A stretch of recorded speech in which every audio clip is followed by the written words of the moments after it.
और आज आपको सीधे लिए चलते हैं लोकसभा, जहां इस वक्त की खुसूसी कार्रवाई शुरू हो चुकी है। Please these issues, they can't be solved like this. All other states also have their problem. There are rivers in other states also. There are dams also. Everything is there. So this is not the way. P. Venugopal ji, I am requesting you as a leader. This is a very important bill. So please.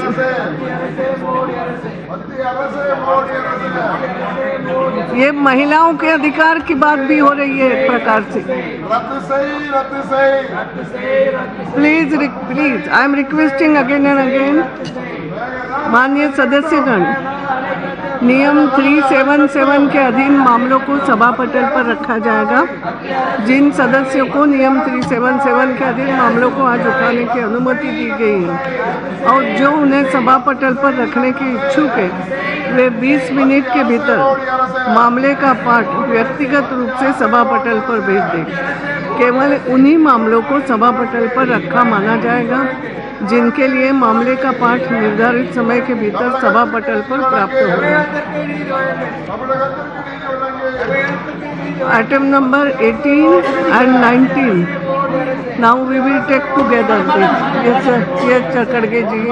Speaker खड़गे जी, मैंने आपका नाम लिया तब आप थे नहीं, अब आप इसी विषय पे बोलेंगे। बिल पे no, but I think first Premachandran. नहीं, वो तो बोलेंगे, मेरा एक ही, वो तो बोलेंगे अपने रेजोल्यूशन। मेरा एक ही आपसे विनंती है, ये एक बहुत ही महत्वपूर्ण बिल है और इसको इन डिटेल जाना ये जरूरी है। और खास करके जब ये कॉन्स्टिट्यूशन 13(2), कॉन्स्टिट्यूशन आर्टिकल 14, 15, 21 और 29 का वायलेशन होता है, तो इसीलिए ये कॉन्स्टिट्यूशनल मैटर भी है और एक धर्म के अंदर इंटरफियर करना सरकार, और सरकार इंटरफियर करके अपने कानून बनाना मगर किस हद तक ठीक है, तो इसकी जांच वही लोग कर सकते हैं। इसीलिए मैं आपसे रिक्वेस्ट करता हूं और गवर्नमेंट से भी रिक्वेस्ट करता हूं कि इसको ज्वाइंट सेलेक्ट कमेटी को आप भेजिए। नहीं, madam speaker, no, joint select committee को अगर आप रेफर करेंगे तो वो उनको आप 1 महीने का टाइम दीजिए, 15 दिन का टाइम दीजिए, व्हाटएवर, तो smoothly this bill will come out. Otherwise what will happen. नहीं मैडम, इसका इम्पोर्टेंस इसलिए मैं बता रहा हूँ क्योंकि कम से कम ये 30 करोड़ कम से कम 15-20 करोड़ महिला संबंधित है और उनको उनकी रक्षा एक तरफ है और दूसरे तरफ 25-30 करोड़ माइनॉरिटीज का समस्या भी है, तो इसीलिए इसको सुलझाना है।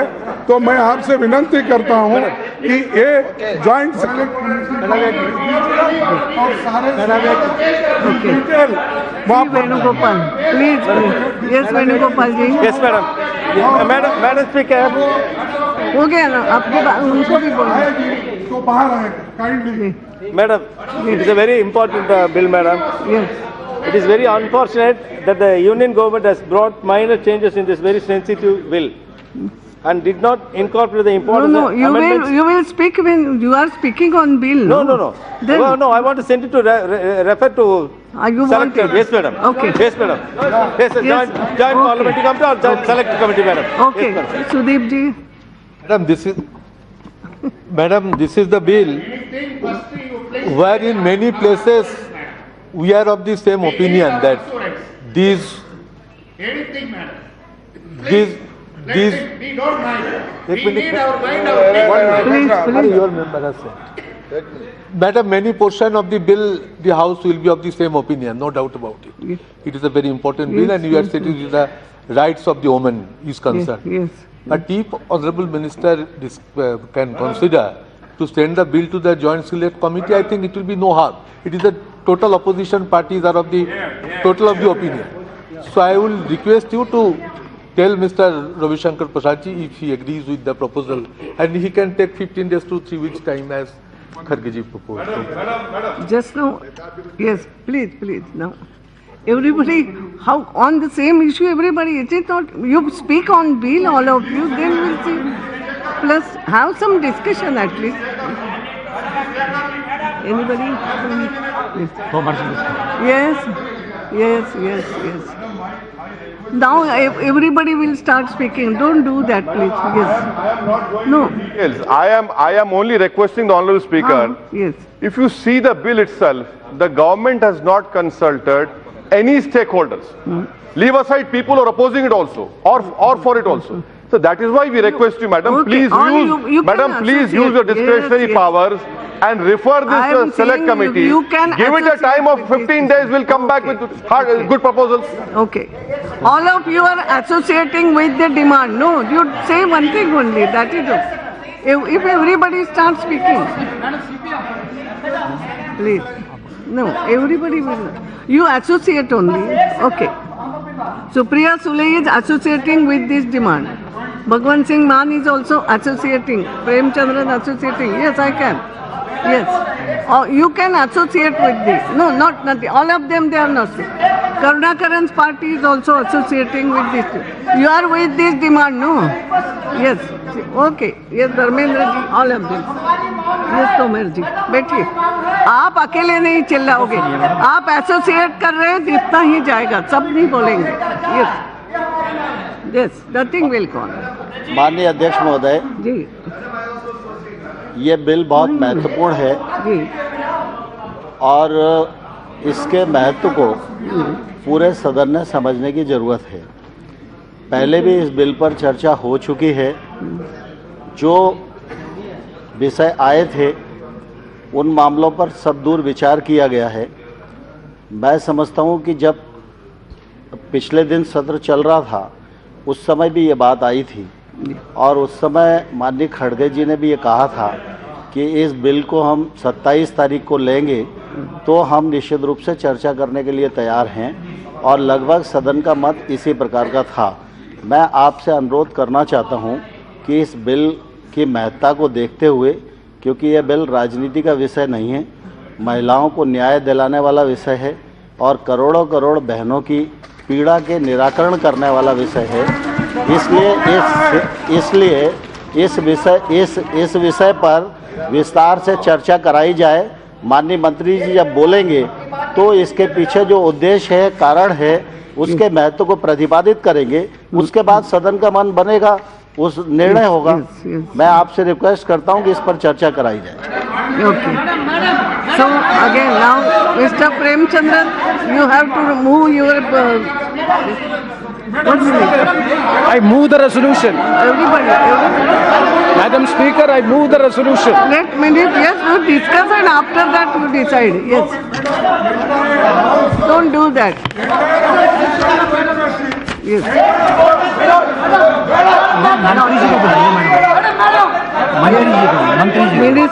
Minister will speak something. Just now minister will also speak.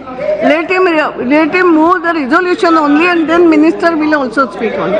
Just now I am calling. Yes, you. Madam Speaker, I move the resolution. But that's okay. Only you have to move after that. Yes, minister.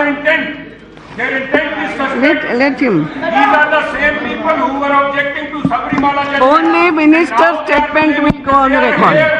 Only minister. माननीय अध्यक्ष जी, Madam, their intent is जैसा आपने बताया यह बहुत ही महत्वपूर्ण विषय है। the intent of the government. आज के इस बिल का तात्पर्य न किसी जमात के खिलाफ है, न किसी आस्था के खिलाफ है, न किसी कम्युनिटी के खिलाफ है। आज का बिल सिर्फ इंसानियत और इंसाफ का है। आज का बिल इस देश की अपनी जो बहनें हैं उनकी गरिमा, उनकी समानता और उनको न्याय देने का बिल है। सबरीमाला में क्या बहनें दी थी हमारी? दूसरी बात, सबरीमाला जजमेंट आपने सही कहा कि ये पहले बिल आया था और You can speak on the bill or something, but not like that. गला बड़ा है इसलिए ऐसा उपयोग मत करना। स्पीकर साहब, मैं एक आग्रह करूंगा। मैं आप बोलो ना, किसी ने मना थोड़ी किया। मैं But not on this way. Nothing is going on record. Why you are no? No, आपको बोलने का पूरा अधिकार मिलेगा, बैठ जाइए, मैं दे दूंगी समय।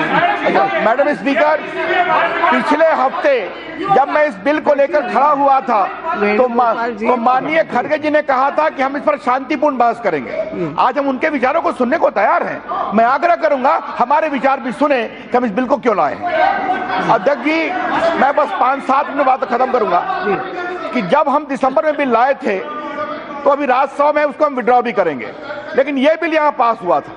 बहुत लोगों ने अपनी अपनी चिंता प्रकट की। हमारी सरकार खुले मन से काम करती है, हमें किसी के खिलाफ न कोई बायस है न कोई दुर्भावना है। तो इन लोगों ने कहा कि आपने जो बिल बनाया है उसमें कोई पड़ोसी भी केस फाइल कर सकता है, तो इसका दुरुपयोग हो सकता है। कुछ लोगों ने बात कही कि इसमें समझौते की गुंजाइश नहीं है, आपको उसकी चिंता करनी चाहिए। कुछ लोगों ने कहा बेल का प्रोविजन देखना चाहिए। तो आप खड़गे साहब आप बैठिए, खड़गे साहब आप बैठिए। अध्यक्ष जी, ये जो नया बिल आया है उसमें हमने क्या प्रावधान किया है कि जो विक्टिम महिला है या वो एफआईआर करेगी या उसके ब्लड या मैरिज के रिश्तेदार एफआईआर करेंगे। दूसरी बात हम लोगों ने क्या कहा है कि कंपाउंडिंग का प्रोविजन भी दिया है। एक मिनट, मजिस्ट्रेट के सामने। एक सेकंड, खड़गे जी बैठिए। पहली बात तो ये है, ये बिल एक बार डिस्कस हो चुका, उन्होंने सब रिप्लाई दे दिया इस बात का, इसलिए वो जेपी सिंह नहीं चाहते। बिल आपने भी कहा था डिस्कस करेंगे, यू डिस्कस द बिल और by discussing you can say what you want, but ऐसा नहीं होता अचानक डिमांड कुछ करे, ऐसा नहीं होता है। यस, ठीक है। नो अध्यक्ष जी, एक बात मैं और इस सदन को बताना चाहता हूँ। जब दिसंबर में बिल आया था, जब दिसंबर में बिल आया था तो उस समय कांग्रेस पार्टी ने बिल के समर्थन में वोट दिया था, कोई उन्होंने सिलेक्ट कमेटी की बात नहीं की थी। अब सुप्रीम कोर्ट का एक फैसला आया, सुप्रीम कोर्ट ने 3 तलाक को अनकॉन्स्टिट्यूशनल कहा। एक जज ने कहा जो कुरान के खिलाफ है वो पाप है, तो वैधानिक कैसे हो सकता। दूसरे जज ने कहा कि हम पार्लियामेंट से अपील करेंगे, वी विल बिसीज द पार्लियामेंट कि आप 3 तलाक के खिलाफ बिल पारित करिए। अब दूसरा भी हाउस में पेंडिंग था। अध्यक्ष जी, मैं आपसे एक बात बहुत विनम्रता से कहूंगा, हमने उन्हें डेटा बनाया है, विभिन्न स्रोतों से कलेक्ट किया है। जनवरी 17 से 10 दिसंबर तक देश में 477 3 तलाक के वाक़याएं हुई हैं। ये जितना हम मालूम कर सके, और अभी बहुत कुछ हम मालूम नहीं कर सके हैं। अध्यक्ष जी, हमने क्यों हमने किया कि ऑर्डिनेंस लाया। आज देखिए अध्यक्ष जी, ये कल हैदराबाद में दिया गया है ट्रिपल तलाक, कल। उसके बाद उड़ीसा में भी 3 तलाक कल दिया गया है। और पत्नी ने रोटी काली बनाई तो 3 तलाक, पत्नी मोटी है तो 3 तलाक। एक वकील साहब ने अपनी पत्नी को 3 तलाक दिया कि तुम वकालत नहीं करोगी, वो भी वकील थी। एक प्रोफेसर साहब ने व्हाट्सएप से दिया 3 तलाक। और सबसे तो रोचक है अध्यक्ष महोदया कि एक मुस्लिम महिला मोदी जी के इंसाफ की रैली में गई 3 तलाक के ऊपर, तो लौट के आई तो पति ने उसको 3 तलाक दे दिया। मतलब पत्नी जाती है इस हद तक। डाउरी की मांग किया, नहीं हुआ तो 3 तलाक। मेरे पास ये सारी चीजें हैं, मैं विस्तार से रखूंगा। हम लोगों ने क्या किया है, ईमानदारी से देश के नारी न्याय, नारी गरिमा, नारी सम्मान के लिए किया है। और अध्यक्ष महोदय, एक बात मैं और कहना चाहूंगा, देश के दुनिया के 20 से अधिक इस्लामिक मुल्कों में भी 3 तलाक को नियंत्रित किया गया है। और भारत तो सेक्युलर मुल्क है, तो फिर यहां पर आपत्ति क्यों होती है। जो बात कर रहे हैं उनके जो भी चिंताएं थी उनकी या बाकी समाज की कि एफआईआर का दुरुपयोग नहीं हो, हमने उसमें किया है। दूसरी चिंता थी समझौते का माध्यम बनाओ, उसको हमने किया है। बेल मजिस्ट्रेट बेल दे सकता है पत्नी को सुनने के बाद। हमको किसी को विक्टिमाइज नहीं करना है। लेकिन मैं आपसे एक सवाल पूछता हूं, इस देश में इतनी खवातीन हैं जो 3 तलाक के तलवार के आगे दबी रहती हैं, क्या यह संसद को उनकी आवाज नहीं सुननी चाहिए? ये बड़े सवाल है। आप हमें यह बताइए, क्या इस संसद ने, आज मैं सवाल पूछता हूं, 12 साल में अगर आप बच्ची है तो इसी संसद ने रेप में उसको फांसी की सजा दी कि नहीं दी? आप मुझे बताइए। जो दहेज के खिलाफ 304 भी है उसमें किया कि नहीं किया? आप ये बताइए। मैं पूछना चाहता हूं अगर वो इसको क्रिमिनलाइज नहीं चाहते हैं तो डाउरी प्रोहिबिशन एक्ट में कोई भी हिंदू मुसलमान हो वो गिरफ्तार हो सकता है, वो नॉन बेलेबल है। डोमेस्टिक वायलेंस अगेंस्ट वुमेन जो बिल है उसमें आप आराम से जेल जा सकते हैं, वो भी नॉन बेलेबल है, 1 साल की सजा होती है। ये जो एट्रॉसिटी अगेंस्ट वुमेन है 498A में, उस पर भी नॉन बेलेबल है। तो जब इसी संसद ने महिलाओं की इज्जत आबरू के लिए फांसी तक के प्रावधान को दिया, उसी संसद को 3 तलाक पर एक स्वर में क्यों नहीं बोलना चाहिए, ये बड़े सवाल है। और जो बात मैंने पहले कही थी अध्यक्ष महोदया, मैं उनके सारे तर्कों का सुनूंगा शांति से और अपनी बात भी कहूंगा। लेकिन आज मुझे अंत में एक अपील करनी है। इस संसद का एक इतिहास है, इस संसद की एक विरासत है, इस संसद की एक परंपरा है। कई बार कुछ मामले में संसद एक स्वर में बोलती है। जब आया 12 साल की लड़के के बलात्कार का मामला तो फांसी की सजा संसद ने पारित की। जब डाउरी प्रोहिबिशन एक्ट आया उसको भी संसद ने पारित किया। जब डोमेस्टिक वायलेंस की बात आई संसद ने पारित किया। तो आज मैं ये कहूंगा कि इस पूरे मामले को सियासत के तराजू पर न तोला जाए, इंसाफ इंसानियत के तराजू पर तोला जाए, क्योंकि यह मामला है नारी न्याय, नारी गरिमा, नारी सम्मान। और मैं आपसे एक बात और कहूंगा, हमारी सरकार का मन बहुत खुला हुआ है। अगर उनके पास कोई कॉन्क्रीट सुझाव है तो हमें बता दें, हमने उसमें चेंज किया। लेकिन क्या राजनीतिक कारणों से 3 तलाक की पीड़ित खवातीनों के साथ कार्रवाई नहीं होगी, ये बड़े सवाल हैं। और हमारी सरकार अगर बेटी बचाओ बेटी पढ़ाओ की बात करती है, एयरफोर्स में महिला पायलट को देती है अवसर प्लेन उड़ाने के लिए, बाकी महिलाओं के उत्थान की बात करती है, तो ये हमारा कमिटमेंट है कि 3 तलाक की पीड़ित महिलाओं के मामले में भी हमें न्याय देना चाहिए। ये हमारा मत है। इसीलिए मैं संसद से अपील करूंगा और आप सबों से अपील करूंगा, बाकी बात मैं जवाब में दूंगा जरूर आपके तर्कों को सुनने के बाद। एक बात अपील करता हूं, आज इस मुल्कों की खवातीन महिलाओं के नारी न्याय, नारी सम्मान, नारी गरिमा के लिए एक स्वर में सदन बोले, यही अपील करता हुआ मैं सदन को शुरू करता हूं। बिल पे मोशन मूव करें ना, बिल पे मोशन मूव करें। Madam, I move the motion. Yes, thank you. So Premchandran ji, now we have started discussion. While discussing, you can. बहुत महत्वपूर्ण बिल है और जैसा काम महिलाओं के न्याय का बिल है। I am sorry. Yes, Premachandran ji, madam, आप डिस्कस करिए। एक बार हम डिस्कस कर चुके हैं इसी सदन में। No please, we have Madam, I strongly oppose.